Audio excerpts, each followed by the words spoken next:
ప్రభుత్వ ఉద్యోగులు వాట్సాప్ ఉద్యమాలు చేస్తే ప్రభుత్వంలో చలనం రాదన్నారు ప్రభుత్వ ఉద్యోగుల సంఘం మాజీ అధ్యక్షుడు కాకర్ల వెంకట్రామరెడ్డి.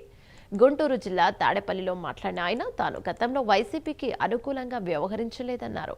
2014 నుంచి 19 మధ్య కాలంలో ఉద్యోగులను టీడీపీ రాజకీయ ప్రచారాలకు వాడుకుందన్నారు. ఇప్పుడు కూడా మహానాడులో ప్రభుత్వ ఉద్యోగులను టీడీపీ ఉపయోగించుకుందన్నారు. తనపై తప్పుడు కేసులు పెట్టిన విజయరామరాజు నేడు డిఎస్సి స్కామ్లో ఉన్నారని అన్నారు. 100% తప్పు జరిగింది. టీడీపీ కార్యకర్త చనిపోతే తోట చంద్రయ్య అనే వ్యక్తి ఆయనకు రూల్స్ కు విరుద్ధంగా చట్టాలను ఉల్లంఘించి ఆయన కొడుకు ఉద్యోగం ఇచ్చిండు. సరే, ఉద్యోగం ఇచ్చినాకైనా అతను ఉద్యోగం చేయించాలి కదా. ఉద్యోగం ఇచ్చిన తర్వాత అతను మళ్ళీ పార్టీ కార్యక్రమాల్లో పార్టీ కార్యకర్తలాగా ఆడుకుంటున్నారు. అంటే తప్పుడు పనులన్నీ చేసేది వాళ్ళు మా మీద నిందలేసి మమ్మల్ని ఉద్యోగం నుంచి డిస్మిస్ చేయడం. ఖచ్చితంగా నా మీద పెట్టిన తప్పుడు కేసే. ఆ తప్పుడు కేసు పెట్టిన కలెక్టర్ కూడా ఇప్పుడు డిఎస్సి స్కామ్లో ఇరుక్కుపోయింది ఆయన.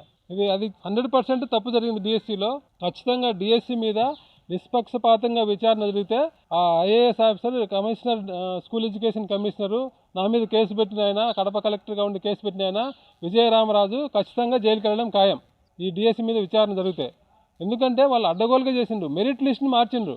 సెలక్షన్ లిస్ట్ అంటే వాళ్ళన్నట్టు హారిజాంటల్ రిజర్వేషన్ ఏదో కారణాలతో కోర్టు కేసుల వలన కొన్ని మార్పులు జరగచ్చు. కానీ మెరిట్ లిస్ట్ ఎట్లా మారుతుంది? ఎగ్జామ్ రాసినాక మార్కులు వచ్చిన తర్వాత మార్కుల ప్రకారం మెరిట్ లిస్ట్ తయారు చేస్తారు.